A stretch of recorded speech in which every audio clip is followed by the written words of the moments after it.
Well, millions of travelers coming into the U.S. will now be subject to a new $250 visa integrity fee. Depending on which country you're coming from and the reason you're going, if you're going to the US, be prepared, it could cost you an extra $250. It's called the visa integrity fee. No, we know the fee right now is around $250. Well, it's going to be at least $250. It could go higher. There's a new visa integrity fee coming. What is it? It's an extra $250 fee slapped on top of the usual visa fee. There are a bunch of major headlines coming out of the White House tonight after President Trump signed a series of proclamations behind closed doors. That includes a sweeping travel ban on 12 countries with a partial restriction on 7 others. Hey there, breaking news out of the White House right now. President Trump has once again announced a travel ban. Now, apparently this is similar to the one he enacted during his first term in office. About the impact President Trump's travel ban could have on athletes and fans trying to get into this country. Those who come here as temporary visitors and overstay their visas, we don't want them. And when you want to kick out someone, like this. That's true, right? FIFA fans are furious. The U.S. just slapped a $250 visa fee on international travelers ahead of the 2026 World Cup, and the backlash is spreading fast. Fans and travel groups are calling it a self-imposed tariff that threatens to keep stadiums in cities like Houston and LA half empty. Meanwhile, Canada and Mexico look like the smarter move. No extra fee, fewer hassles at the border, and growing support from sponsors. This fee could cost the U.S. billions before the first kickoff. Hit subscribe, because what's really behind this $250 charge isn't just a simple fee. So what exactly is this $250 visa integrity fee, and why is it causing such an uproar? The fee is buried in the One Big Beautiful Bill Act, signed into law on July 4, 2025, and it's set to hit most non-immigrant visa applicants. That means tourists, students, and temporary workers from countries outside the visa waiver program will pay up. But here's where it gets controversial. Travelers from 42 countries, including the UK, France, Germany, Japan, and South Korea, plus most Canadians and Bermudians, are exempt. For everyone else, especially those from Africa, Latin America, and parts of Asia and the Middle East, it's a sudden 20 to 40% spike in visa costs. Jeff Freeman from the U.S. Travel Association calls it a self-imposed tariff. The numbers back him up. Take India, for example. A standard B1, B2 visa already costs $185. Add the $250 integrity fee, plus existing surcharges, and the total can easily hit $472. That's not a minor increase. For many families, it's the difference between making the trip or staying home. The government claims this fee is a refundable deposit, meant to encourage visitors to comply with visa terms.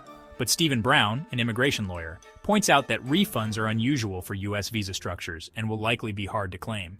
Applicants must prove they followed every rule, file paperwork, and wait for Homeland Security to approve. Most won't even try. The process is murky, and critics warn it's just another deterrent. Timing couldn't be worse. The fee is expected to kick in October 2025, right before the World Cup in 2026. The hardest hit? Fans from countries without visa waivers. These are the same regions where soccer is a passion and where travel budgets are tight. Brazil's 2014 World Cup brought $13 billion into their economy. The U.S. is risking that kind of windfall by making entry more expensive and complicated. Critics say the fee does nothing to improve border security or streamline the process. Instead, it adds cost and confusion. When flights and hotels already stretch budgets, another $250 is often the last straw. Even a 1% drop in World Cup visitors could mean $2 billion lost. Hotels, restaurants, Uber drivers all take the hit. Sponsors like Coca-Cola and Visa need packed stadiums for their deals. If the U.S. struggles to match Qatar's 96% occupancy, sponsors could invoke relocation clauses. Cities like Houston and LA, banking on crowds, could find themselves with empty seats and blown budgets.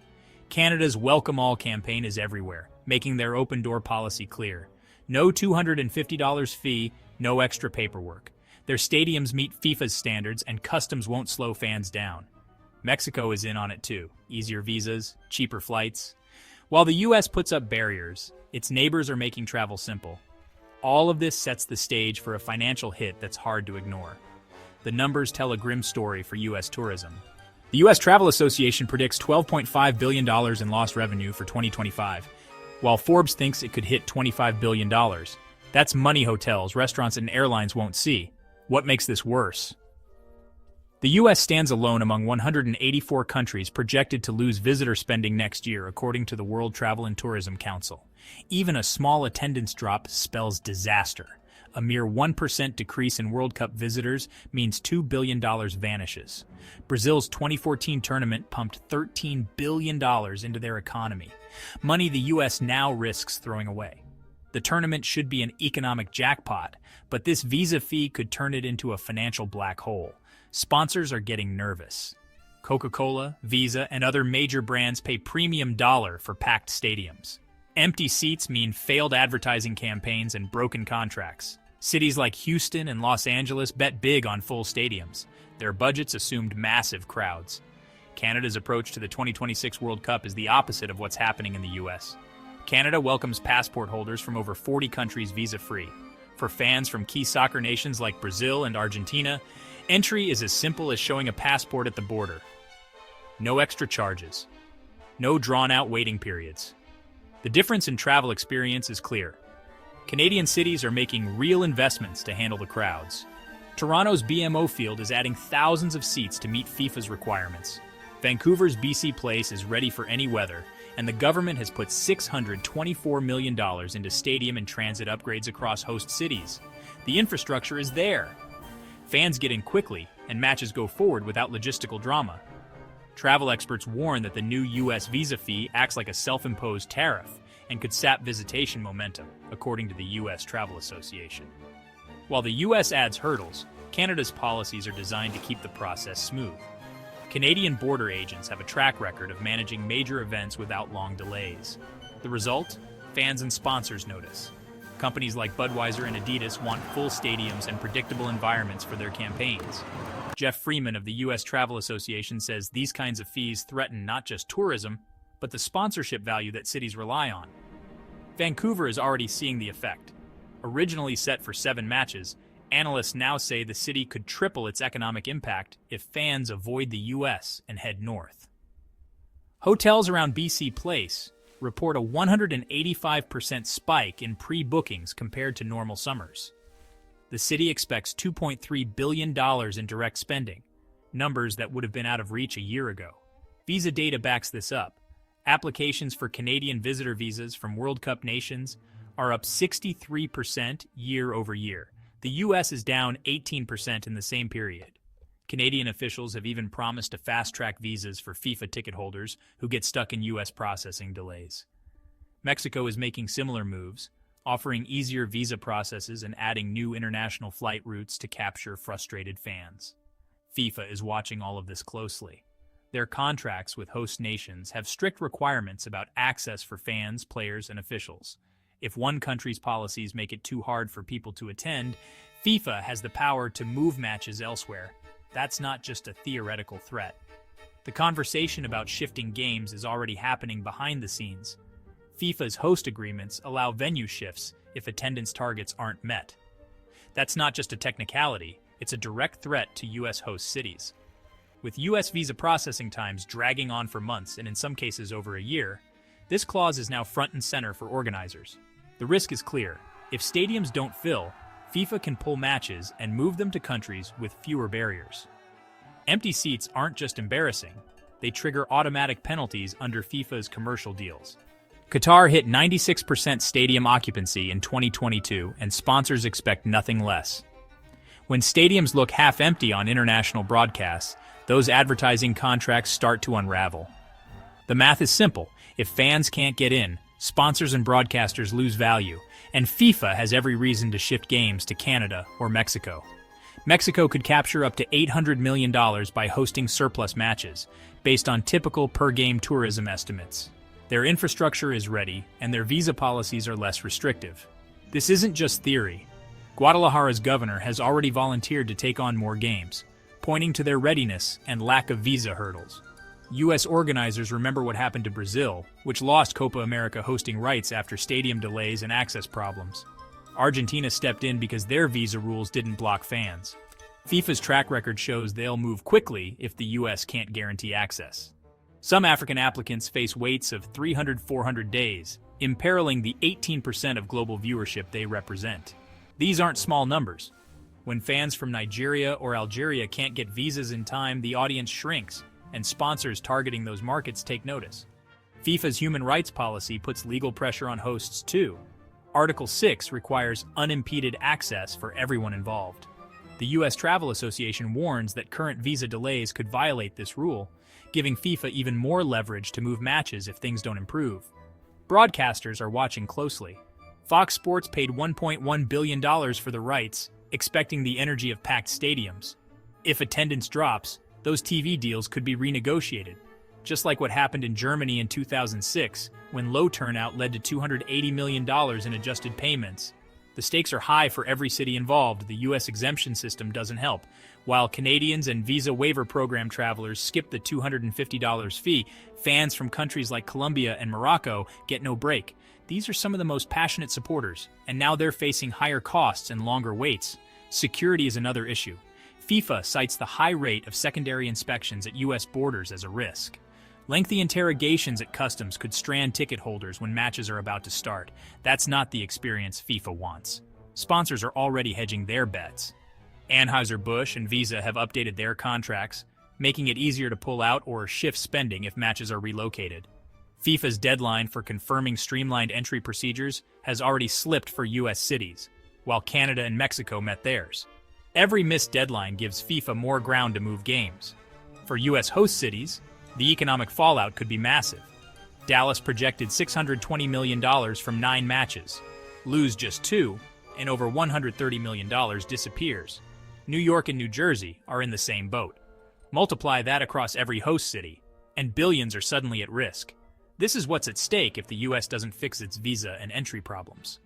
And the consequences won't stop at the World Cup. There's a bigger story unfolding here, one that stretches well past the World Cup.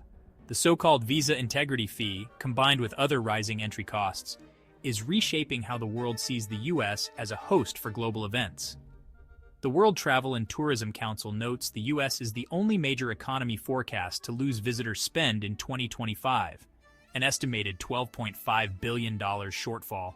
That's not just a number. It's a sign that the country's reputation is taking a hit, and the effects are spreading fast. Tourism from China is already down 14% since 2019. Surveys show that 60% of international travelers now view U.S. entry policies as unwelcoming. Every extra fee, whether it's the ESTA authorization, which recently nearly doubled, or the new $250 visa charge, makes the U.S. less attractive. A family of 4 can face over $1,000 in fees just to visit. Compare that to Europe, where a Schengen visa costs $85, or Japan at $45. And those numbers look even worse. Canada and Mexico are capitalizing on this. Canada is marketing itself as an event-ready alternative, including for Olympics and major tournaments. Their tourism boards run ads in key markets, highlighting the lack of surprise fees and simple entry rules. Vancouver and Toronto are seeing hotel occupancy spike for major events, while U.S. cities are stuck with empty rooms. Mexico saw 12% more international arrivals in 2023, and their tourism campaigns openly target frustrated travelers who might have chosen the U.S. in the past. Even U.S. allies aren't getting special treatment. Japanese and Australian tourists, long considered reliable visitors, face the same fees and hurdles as everyone else. South Korea's visa waiver status came only after years of negotiation. Meanwhile, Canada offers visa-free access to over 40 nations, with no new charges announced. The gap keeps growing. This isn't just about lost tourism. The U.S. is set to host the 2028 Los Angeles Olympics, the FIFA Club World Cup, and the Ryder Cup. Organizers are now worried. If these entry barriers stay in place, will the world still show up? Their budgets depend on international crowds. Sponsors want full stadiums and global audiences. If visa policies keep driving visitors away, the economic damage will only get worse. It's a pattern that's hard to ignore. America was the world's top tourist destination in 2019. Now, it's projected to fall behind France and Spain by 2025. Every new fee, every extra hurdle, sends a message that fans and travelers can't ignore. The $250 visa fee isn't smart policy. It's a self-inflicted economic wound. while Canada welcomes fans freely, the U.S. adds unnecessary costs that could push billions in tourism revenue across the border. Jeff Freeman from the U.S. Travel Association calls it a self-imposed tariff, and the numbers back him up. Sponsors are pulling back, stadiums may sit empty, and Mexico and Canada stand to gain by simply keeping their borders accessible. With the U.S. set to host the 2028 Olympics, failing with the World Cup could send the wrong message. Do you think FIFA should move matches to Canada or Mexico if things don't change? Tell me what you think in the comments and hit subscribe so you don't miss the next update.